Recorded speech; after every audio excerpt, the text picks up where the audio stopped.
C'est la suite et la troisième partie des Sartois Duet. Juste avant de faire ce reportage avec la star mondiale Econ, on a une autre star, allez, on va dire mondiale aussi, c'est Fabio Rubino. Et là, on l'interviewe tout de suite, c'est parti.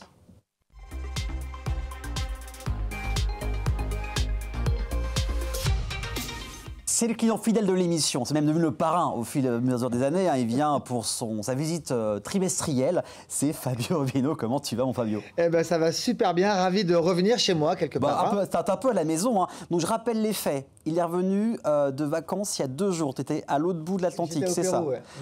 Hier soir, tu as fait un after-work au Levrette Café. Levrette Café, 400 là, personnes. Il est là ce soir pour vous, rien que pour vous, pour annoncer les 15 ans du Mans Afterworks. Exactement. Et il a le temps de faire du sport, voilà. ouais, et de travailler aussi, il y a plein de choses aussi. Il y a plein de choses. Ouais, il y a plein de choses sur le fond. Alors, ça a été cet afterwork, j'ai vu, il y avait pas de monde hier au Levrette Café. On était près de 400 personnes au Levrette Café, c'était vraiment bien. Le lieu, il est super agréable, il y a une petite terrasse derrière. Oui, oui, oui. Et on avait des artistes super sympas, Golden Avenue, oui, qui étaient je les connais. vraiment extraordinaires. Oui. Et deux personnes très sympathiques et très talentueuses. Un guitariste, une chanteuse qui sont assez actifs sur la scène locale, donc on les salue. Je sais qui.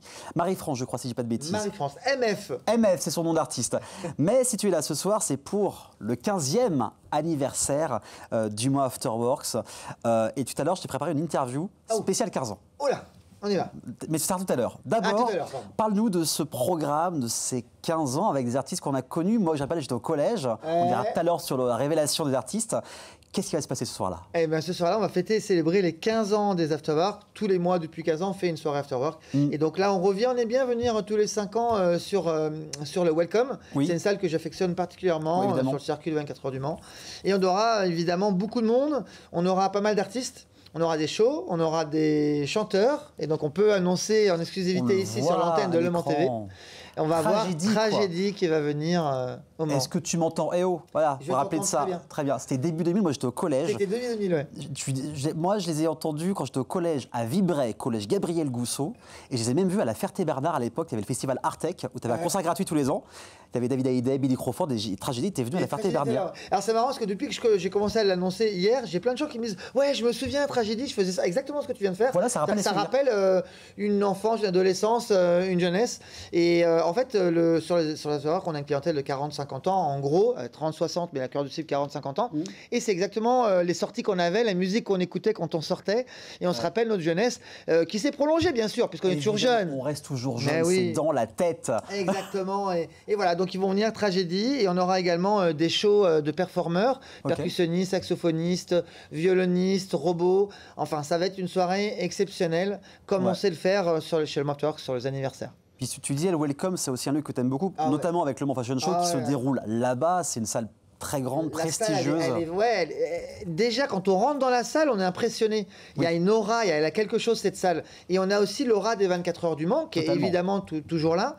Et elle est super malléable, accessible. Et pour les organisateurs, c'est très facile à travailler. Et puis, les gens de la CO sont très agréables avec nous. Ils nous aident vraiment. Enfin, tout le monde est là aux petits soins pour qu'on fasse un truc sympa. Oui, tu n'es pas seul avec ton équipe. Non. Et la CO dit, bon, vous avez la salle, on vous laisse vous débrouiller. Mais c'est pareil, je me sens un petit peu chez moi quand même. Non, mais normal, au bout d'un moment, c'est comme... Oui, parce que je viens tous les ans pour le Mans Fashion Show. Et puis, quand même, il y a des événements que j'organise et qui se passent là-bas. Et on se connaît très bien avec les équipes de la CO. Et il y a une confiance aussi à travers les années. Ça fait 18 ans ma boîte. Et d'ailleurs, on va bientôt célébrer les 18 ans de la société le 1er avril. Hein, donc c'est quand même... Et c'est pas une blague. Et c'est pas une blague. Déjà 18 ans. Ouais, 18 ans, en fait, je me rends pas compte. Ouais, bah normal. Moi, j'ai l'impression que j'ai toujours 30 ans. C'est bien, très actif. Le sport, l'Ironman en fin d'année, on en parlera beaucoup plus tard. Donc, Tragédie, maintenant, l'année dernière, c'était les L5, l'année dernière ou c'était l'année dernière, c'était Sly. L'année d'avant, c'était les L5. Et l'année d'avant, c'était Génération Boys Band. C'est ça.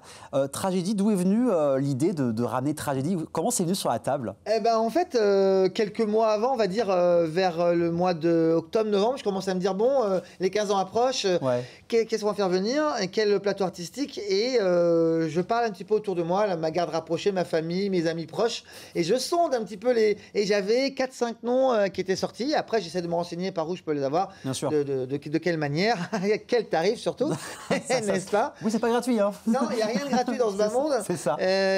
Voilà, et après, on fait le budget de l'événement et on voit ce qu'on peut faire rentrer dedans. Et ils ont été super sympas, l'agent était très sympa aussi.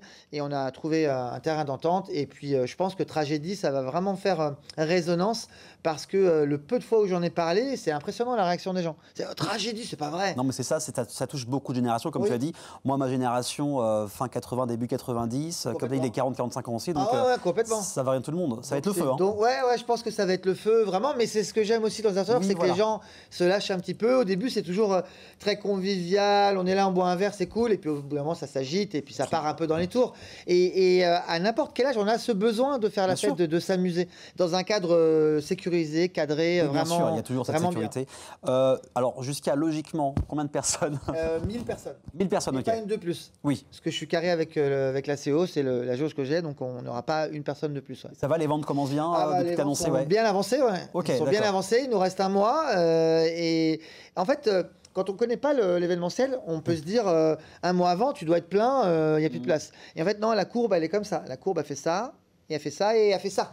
Oui, puis en plus, depuis quelques années maintenant, les gens se réservent vraiment au dernier moment, quoi. Ils mettent des fois quelques jours avant. Ouais. Mais en général, on est sold out 1 ou 2 jours avant. Ok. Donc voilà. Mais on va voir. Là, il reste encore des places, mais il faut que les gens réservent. Voilà, c'est principal, le lien aussi va s'afficher. Donc voilà, le 4 avril, ça commence vers quelle heure? 19h? Ouais, on démarre à 19h, on démarre doucement. Et on a aussi une thématique, vous allez voir bientôt sur les réseaux, et c'est même très bientôt. On a une thématique Squid Game. Oui, normal, la série saison 2 est sortie il y a pas longtemps. Ouais, voilà, ça fait un peu l'actualité. Donc moi, je suis en maître du jeu, j'ai mes acolytes qui seront en gardien rouge, croix, rond, triangle, enfin voilà. Il y a quelques années, c'était l'agence touriste, maintenant c'est Squid Game. Non, mais ça évolue. La Casa des Papel. La Casa des Papel aussi, ouais, donc des thématiques sur les séries. On essaie toujours de coller à l'actualité et on s'amuse surtout, on prend du plaisir. C'est le principal. On prend du plaisir et on donne du plaisir aussi aux gens. Le happening, donc le 4 avril, il faut vraiment y aller parce que c'est la grosse folie, la grosse ambiance. Et juste avant de te laisser, j'ai préparé un petit quiz dès 15 ans. Avec le mot 15 ans. Est-ce que tu te rappelles où tu étais il y a 15 ans, donc en 2010? J'étais au Mans. Hein. Ouais.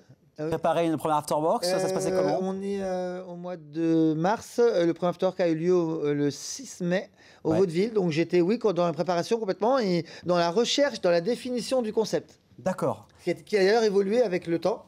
Et j'étais là-dedans et je me demandais si ça allait marcher. Bah, ça marche, 15 ans après. Là, je pense qu'on peut dire que oui. Et comment tu t'es senti avant? C'était un stress et l'excitation, ça mange des deux En fait, j'avais pas autant de stress que ça parce que j'avais pas conscience de la révolution que ça va être en fait. Oui, c'est sûr. Peut-être que j'aurais été encore plus stressé si j'avais su que c'est un truc qui allait durer, qui allait prendre cette proportion-là.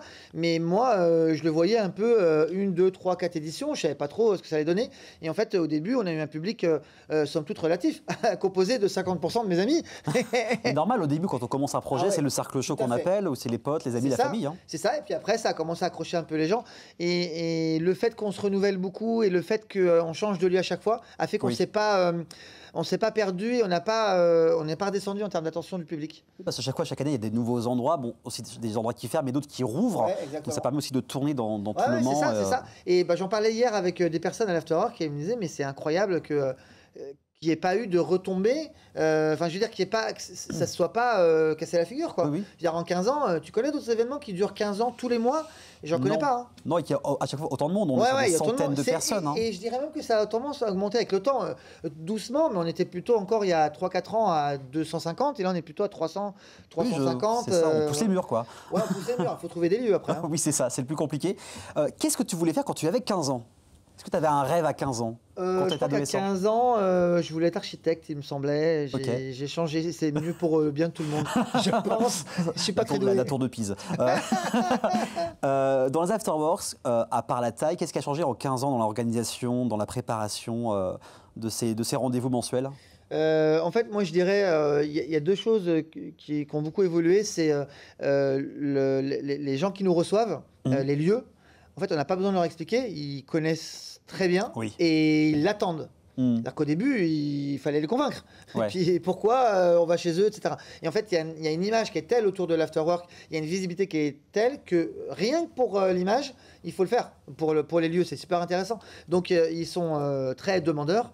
Et également, le public. Le public, en fait, il vient il sait qu'il va passer une bonne soirée. Oui. En fait, j'ai même pas à le convaincre au début de soirée. Ils viennent, ils sont dans un mood où ils vont passer une bonne soirée. Donc du coup, ils passent vraiment une bonne soirée. Puis en plus, c'est le bouche à oreille. Souvent, tiens, je connais un rendez-vous, Oui. je viens avec moi, ça va être cool. Ouais, et puis du coup, ça se il voit faut comme découvrir. ça. Mais là, encore hier, il y avait, je sais pas, au moins 20-30 personnes, je dis certainement plus, qui ne connaissaient pas. Et donc, je passais les voir. Ouais. Et ils me disent, c'est nouveau. Comme quoi, on a toujours à. Mais ça, tu me le dis depuis quand tu viens dans l'émission, depuis 5 ans, les gens pensent que ça vient de sortir. Ouais, ça vient de sortir. Et ils me disent toujours, j'étais au premier afterwork. Alors, pour le premier, c'était il y a 5 ans, il y a 6 ans. Mais hier, j'ai une personne qui était là au premier pour de vrai. Je lui ai dit, c'était où? Il m'a dit, au Vaudeville. Ok. Voilà, vous êtes les vrais. Voilà. Vous êtes les vrais. Qu'est-ce qui n'a pas changé en 15 ans? Alors c'est facile. C'est mon plaisir et mon envie. En fait, je revenais, tu le disais, de vacances, et j'étais à moitié excité comme un gamin hier matin. Je me suis levé, je suis ouais, Afterwork, comme si j'allais participer à Afterwork. Ouais, non, mais c'est ça.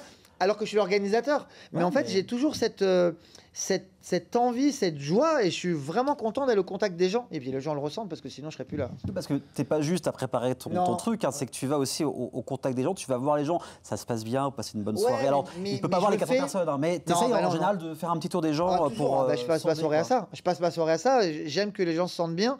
Et s'ils se sentent pas bien, je me sens pas bien. Oui. Et en fait, dans les soirées, que je vois au début où ça se regarde, etc., et dès que je vois que ça commence je me sens mieux, à se détendre, voilà. Et c'est marrant parce que les gens, à chaque fois, mais mon équipe, ils me disent, mais Fabio, mais détends-toi au début. En fait, je suis toujours un petit peu, tant que les gens ils sont pas là et que c'est pas comme je veux, un petit peu. Mais la passion aussi, c'est ton bébé, c'est le fait de vouloir que tout se passe bien, que les gens passent une excellente soirée. Oui, je suis vraiment passionné. Je suis un vrai passionné d'événementiel. Oui, bah, tu fais beaucoup de choses aussi. Ouais, et j'ai encore plein de choses à faire. Oui, voilà. Et ce qui est rigolo, c'est qu'on pourrait se dire, bah oui, ça fait 20 ans bientôt. Non, mais moi j'ai l'impression de démarrer, d'avoir encore plein de choses à faire, quoi. Alors j'allais te poser la question, ça tombe bien. Est-ce que ça continuera les afterworks dans 15 ans? Si ça fonctionne encore. Dans 15 ans, laisse-moi compter. Là, ça fait mal. 62, j'avais 47. Pourquoi pas? Bah, moi, sincèrement, j'ai pas envie d'arrêter. Sincèrement, j'ai d'ailleurs même pas envie d'arrêter de travailler. Oui. Jusqu'à ce que mort s'en suive. Donc, non, mais c'est marrant parce que moi, je suis à ma place. Ouais. Il y a des gens qui cherchent toute leur vie. Moi, j'ai trouvé, alors je me suis cherché aussi avant, mais j'ai trouvé, je suis à ma place, j'ai plein d'envie, j'ai envie de faire plein de choses avec les gens, j'ai envie de faire plein de choses au Mans, et j'ai envie de faire plein de choses ailleurs. Et voilà, et donc ça continuera autant que je pourrai. Oui, c'est ça le principal. Donc voilà, n'hésitez pas à venir, c'est le 4 avril pour une folle soirée. Le 4 avril, et si on peut juste dire un tout petit mot pour l'afterwork, c'est un afterwork hors série. C'est vrai, il y a hors série. Alors c'est quoi? C'est de temps en temps, tu fais un petit check-up comme ça? On va faire un petit coup de projecteur à une entreprise. Donc là, ça sera vendredi prochain, le vendredi 14 mars, chez Harley Davidson. Ok, génial. Donc un cadre super sympa. Hier, on avait une Harley Davidson devant le café où on était, le vrai de café, pardon. Et on voit l'affiche d'ailleurs. Et voilà, on va faire une soirée. C'est une soirée afterwork comme d'habitude, sauf qu'on est dans un lieu différent. Dans une semaine, du coup. Dans une semaine, vendredi 14 mars. Eh ben, faudra aller voir si vous êtes en fan en plus de Harley Davidson. Ce sera le bon moment d'y aller. Merci Fabien, on te souhaite que tu sois encore complet pour le hors-série et pour le 4 avril. Dans un instant, vous l'attendiez, c'est la star mondiale Akon. On a eu la chance de le rencontrer la semaine dernière. Il nous accorde 10 minutes d'interview et il parle notamment de ses projets et notamment un projet de film à faire à suivre. C'est dans un instant, uniquement sur LMTV Sarthe.